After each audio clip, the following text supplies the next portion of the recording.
Type TC cable can be installed in a drywall partition without a raceway. According to the 2020 National Electrical Code, Section 334.30, Type TC cable may be installed in cable trays without the need for a raceway. Section 334.40 states that Type TC cable may be supported on surfaces without raceways. The National Electrical Code does not require derating for Type TC cable installed in drywall partitions.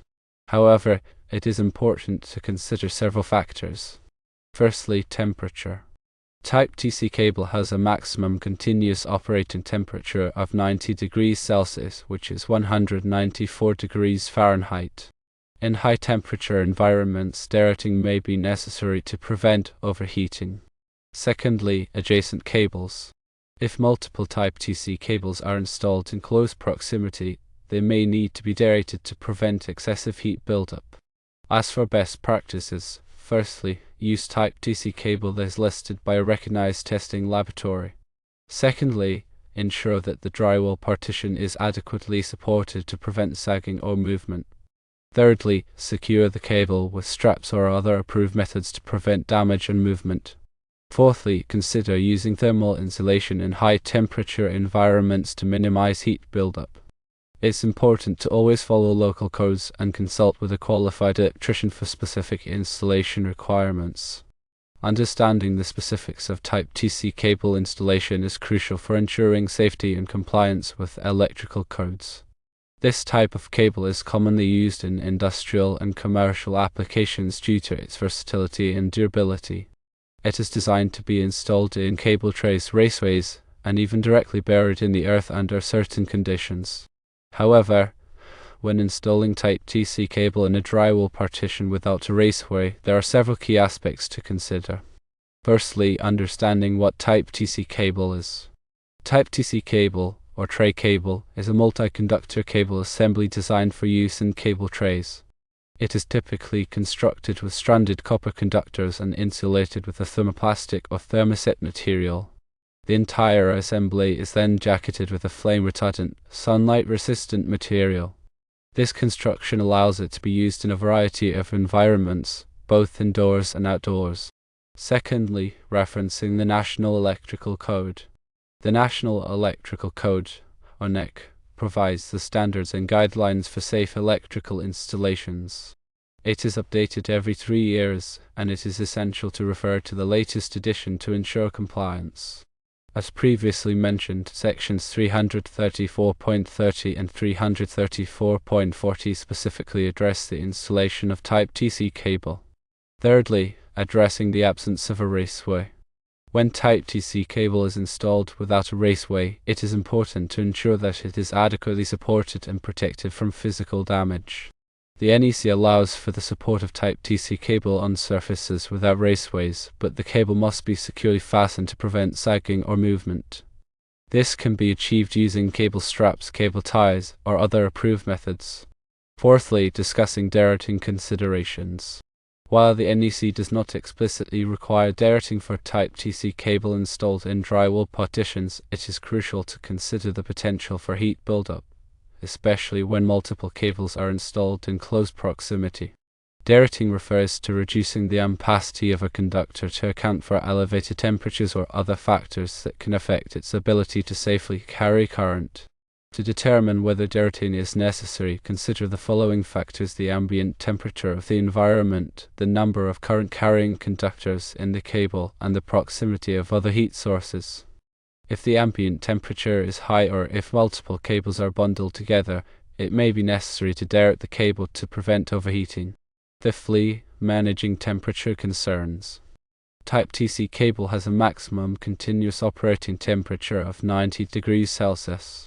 If the cable is exposed to temperatures above this limit, the insulation can degrade, leading to potential safety hazards.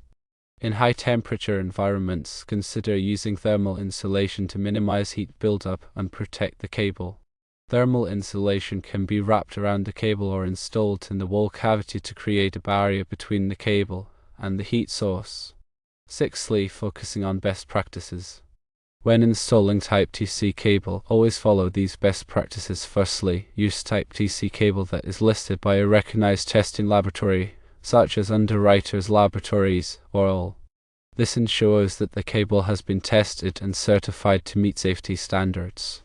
Secondly, ensure that the drywall partition is adequately supported to prevent sagging or movement. The drywall should be securely fastened to the studs or framing members, and the cable should be supported at regular intervals. Thirdly, secure the cable with straps or other approved methods to prevent damage and movement. The strap should be properly sized for the cable and should be installed in accordance with the manufacturer's instructions. Fourthly, consider using thermal insulation in high-temperature environments to minimize heat buildup. Thermal insulation can help to reduce the temperature of the cable and prevent overheating. Seventhly, code compliance is essential. Always follow local codes and consult with a qualified electrician for specific installation requirements. Local codes may have additional requirements or restrictions that must be followed. A qualified electrician can provide guidance on the proper installation methods and ensure that the installation meets all applicable codes and standards. Furthermore, when installing Type TC cable in a drywall partition, it is also important to consider the potential for future modifications or additions. If there is a possibility that additional cables will need to be installed in the future, it may be beneficial to install a larger cable tray or raceway to accommodate the additional cables. This can help to avoid the need for future modifications to the drywall partition. Moreover, proper planning and preparation are essential for a successful Type TC cable installation. Before beginning the installation, carefully review the plans and specifications to ensure that you have a clear understanding of the requirements. Gather all of the necessary tools and materials and ensure that you have a safe and well-organized work area. Also, always disconnect the power before working on any electrical circuits. This will help to prevent electrical shock and other hazards. Furthermore, always wear appropriate personal protective equipment, such as safety glasses, gloves, and a hard hat.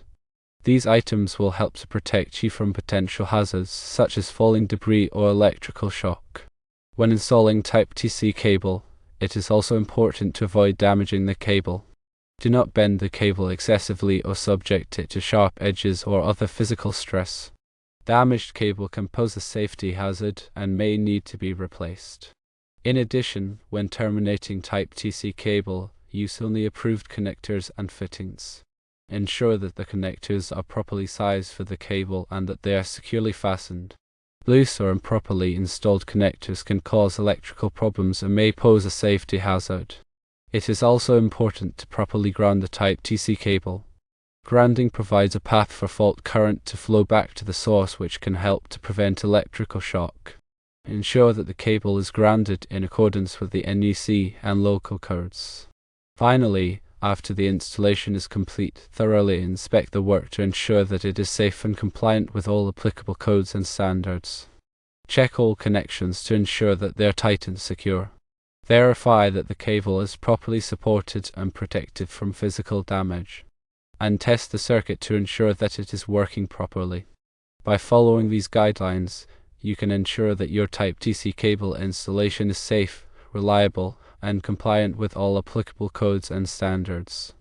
Remember that electrical work can be dangerous, and it is always best to consult with a qualified electrician if you have any questions or concerns. Moreover, understanding the specific applications for Type TC cable. Type TC cable is commonly used in industrial and commercial applications for a variety of purposes, including power distribution, control circuits, and signal transmission. It is often used in cable trays to provide a neat and organized way to run multiple cables. It can also be used in raceways or conduits to provide additional protection for the cables. In some cases, Type TC cable can be directly buried in the earth, provided that it is specifically listed for direct burial applications. This can be a cost-effective way to run cables underground, but it is important to ensure that the cable is properly protected from physical damage and moisture. Furthermore, recognizing the different types of Type TC cable. There are several different types of Type TC cable available, each with its own unique characteristics and applications. Some of the most common types include firstly Type TC cable. This type of cable is designed for exposed run applications, meaning that it can be installed without a raceway or conduit. It is typically more expensive than standard type TC cable, but it can save time and money on installation costs. Secondly, type TC-PLTC cable. This type of cable is designed for power-limited tray cable applications. It is typically used for control circuits and signal transmission. Thirdly, type TC-ITC cable. This type of cable is designed for instrumentation tray cable applications. It is typically used for connecting instruments and sensors to control systems. The choice of which type of type TC cable to use will depend on the specific application and the requirements of the NEC and local codes, and also the importance of proper labeling. Proper labeling is essential for any electrical installation, including type TC cable installations.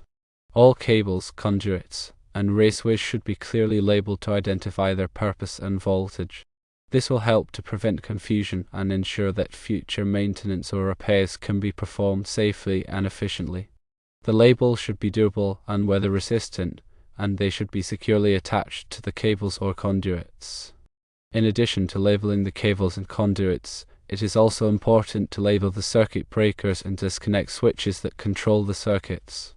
This will help to prevent accidental shutdowns or energization of the wrong circuits. And finally, a summary of safety precautions. Electrical work can be dangerous, and it is important to take all necessary safety precautions to prevent accidents. Always disconnect the power before working on any electrical circuits. Wear appropriate personal protective equipment such as safety glasses, gloves, and a hard hat. Use only approved tools and equipment. Follow all applicable codes and standards. And if you are not comfortable performing electrical work, consult with a qualified electrician.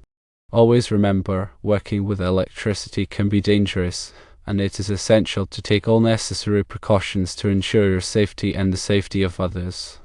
If you are not qualified to perform electrical work, always consult with a licensed electrician.